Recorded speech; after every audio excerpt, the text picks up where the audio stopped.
So in this section, I'm going to talk about coping interventions. The number one going to be mindfulness meditation, which does have like different criteria, different therapy. We're going to talk about MBSR, then we're going to talk about ACT.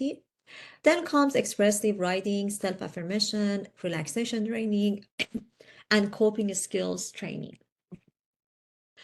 Mindfulness meditation, it does have three core criteria. Number one gonna be you're gonna have greater awareness about the present, like you literally gonna understand the present and you're gonna accept it. Then you're gonna be actually like you're gonna focus on the present and you're not gonna be distracted by what is happening because of a stress or because of trauma that you have. This is like the core value when it comes to mindfulness meditation. There are like different therapy related to mindfulness. Number one gonna be, I guess, MBSR that I already mentioned that, or mindfulness-based stress reduction, which gonna actually help people to manage their reactions to a stressful situation, and it can reduce negative emotions in you. Then comes ACT, or acceptance and commitment therapy, which going to promote flexibility and pursuit of values and goals rather than that kind of negative image that you have about the problem. Like you're not going to erase the problem, you're going to address that, which going to be approach-oriented way of addressing a stressful situation. So I guess I covered everything about mindfulness. Oh, I just wanted to talk about a little about how mindfulness can be impactful in our physical condition.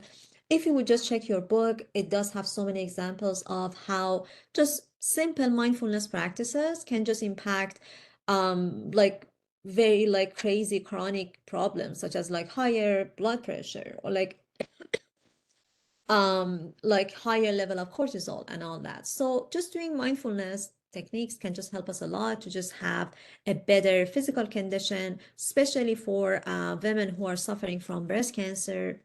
It seems like having like practicing mindfulness can just help them to just cope better with cancer, also help them just better to have like a better self-image of themselves.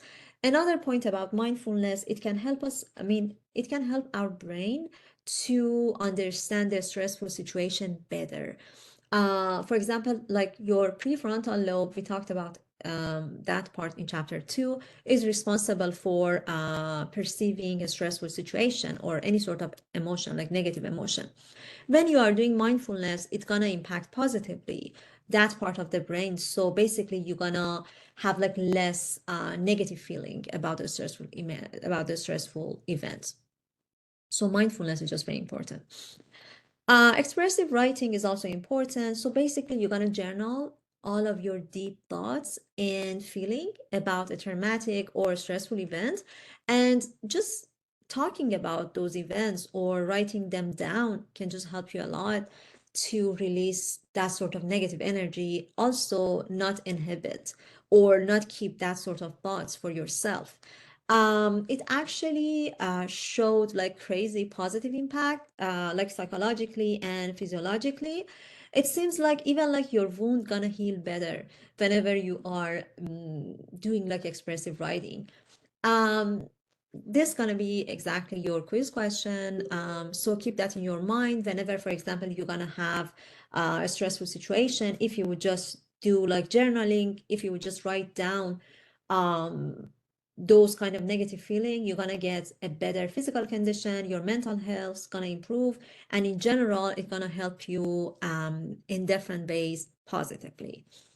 Self-affirmation is just very important as well. For example, when you are having exam, research actually showed that whenever students they do have an exam, just telling themselves that they got it, or just giving themselves positive image or positive thoughts about that exam can just help them a lot to, first of all, feel better about themselves. Second of all, just not have that sort of like high blood pressure, or their heart would just race like crazy. So it can just help a lot to have a lower physiological activity and stress, and it's gonna reduce their defensive reaction to health threats.